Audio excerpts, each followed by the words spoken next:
Hey guys, welcome back to my YouTube channel. My name is Shubham. आप देख रहे हो टेक विद शुभम। जैसे कि वीडियो के थंबनेल देखकर आपको पता चल ही गया होगा कि आज के इस वीडियो में हम किस टॉपिक पे बात करने वाले हैं। डेफिनेटली सही, मैं आज की इस वीडियो में बताने वाला हूं कि एसआईपी नहीं करनी है। क्यों नहीं करनी है? क्योंकि आज के इस वीडियो में हम कुछ ऐसे मिस्टेक्स बताने वाले हैं जो हर लोग जो भी एसआईपी करते हैं वो ये मिस्टेक्स करते ही करते हैं। और ये मिस्टेक्स अगर आज करना बंद अगर आपने नहीं किया तो जैसे जैसे टाइम बीतेगा तैसे आपके ज्यादा अमाउंट का लॉस होगा, लाखों करोड़ों का भी लॉस हो सकता है अगर आप ज्यादा टाइम तक एसआईपी करते रहोगे तो कौन से ऐसे मिस्टेक्स है जो कि नहीं करनी है, वीडियो के लास्ट तक आपको पता चल जाएगा। लेकिन आप एक छोटा सा काम कर दो, चैनल को सब्सक्राइब कर लो और वीडियो को लाइक कर दो। तो चलिए बताते हैं कि कौन से ऐसे मिस्टेक्स है जिसको आज से ही करना बंद कर दो। आप बात करूं मिस्टेक्स की तो सबसे पहला जो मिस्टेक्स आप करते ये हो कि जब भी आप फंड सिलेक्शन करते हो वो गलत फंड सिलेक्शन आप कर लेते हो। गलत कैसे करते हो चलिए बताते हैं।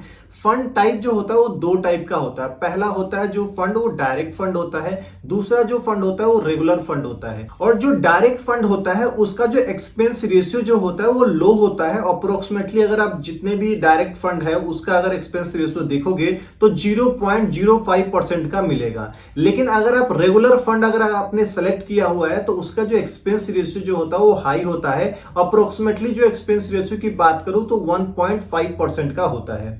लेकिन आपको यहां दोनों के अगर आप डिफरेंसेस देखोगे तो आपको लगेगा कि यार 1% का ही तो डिफरेंस है, 1% का ही तो ज्यादा चार्जेस कट रहा है। लेकिन डायरेक्ट प्लान में क्या होता है कि हम डायरेक्ट जो इन्वेस्ट करते हैं वो एएमसी में करते हैं, और जो रेगुलर प्लान होता है उसमें कोई ना कोई मीडिएटर होता है। दैट मीन्स कि कोई ना कोई डिस्ट्रीब्यूटर होता है जिसके थ्रू आप इन्वेस्ट करते हो। उस डिस्ट्रीब्यूटर बीच में होने का आपका फायदा ये हो जाता है कि वो आपको रेगुलर बेसिस पे एडवाइस करता रहता है कि सर आप इस वाले म्यूचुअल फंड में इन्वेस्ट करो, इसमें करो जिसमें ज्यादा रिटर्न मिल सके। वो आपके प्रोफाइल को एनालाइज करता है, उसके बेसिस पे आपको क्या करता है कि म्यूचुअल फंड रिकमेंड करता है। लेकिन डायरेक्ट प्लान और रेगुलर प्लान के दोनों के जो है अलग अलग फायदे हैं। लेकिन यहाँ पे जो 1% का एक्सपेंस उससे ज्यादा जा रहा है उससे कितना बड़ा लॉस हो सकता है चलिए आपको एग्जांपल से समझाते हैं। लेट सपोज अगर आप 25,000 रुपीज की मंथली एसआईपी करते हो, 25 ईयर के लिए करते हो और 12% का फंड से रिटर्न आता है, तो अगर आपने रेगुलर प्लान में इन्वेस्ट किया हुआ है तो 25 ईयर के बाद जो आपका फंड का जो वैल्यू होगा वो 5.17 करोड़ का होगा।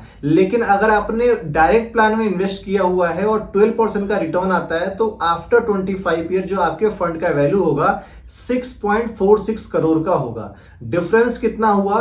1.29 करोड़ का लॉस हो जाएगा। यहां पे आपको क्या लग रहा था? 1% का डिफरेंस लग रहा था, लेकिन अगर आप एग्जांपल से समझो तो 1% का डिफरेंस जो है वो करोड़ों में आ रहा है। दूसरा जो मिस्टेक्स ये है, पैनिक होकर आप जो है म्यूचुअल फंड को जल्दी सेल कर देते हो, विथ इन 1 ईयर के अंदर में ही सेल कर देते हो। मार्केट में जब भी आप म्यूचुअल फंड में आप इन्वेस्ट करो तो आप लॉन्ग टर्म के लिए करो, 7 ईयर 10 ईयर 20 ईयर जितना लॉन्ग टर्म के लिए करना चाहते हो उतना लॉन्ग टर्म के लिए करो। लेकिन आप 1 ईयर में सेल करते हो उससे लॉस क्या होता है कि जो आपका टैक्स जो होता है ना वो टैक्स आपको ज्यादा पे करना होता है। मैं आपको टैक्स सबसे पहले समझा देता हूं। जो टैक्स जो होता है वो दो टाइप के टैक्स होता है। एक होता है एलटीसीजी यानी long term capital gain. Long term capital gain tax कब लगता है? जब भी कोई फंड 1 साल से ज्यादा पुराना हो जाएगा तो उस पे क्या है कि एलटीसीजी लगेगा यानी long term capital gain tax लगेगा। वो टैक्स कितना होता है? वो 12.5% का होगा जो भी आप कैपिटल गेन करते हो तो। लेकिन लॉन्ग टर्म कैपिटल गेन में क्या है कि गवर्नमेंट भी रिलीफ देता है कि अगर आप 1.25 लाख रुपीस तक का कैपिटल गेन करते हो तो आपको कोई टैक्स नहीं देना।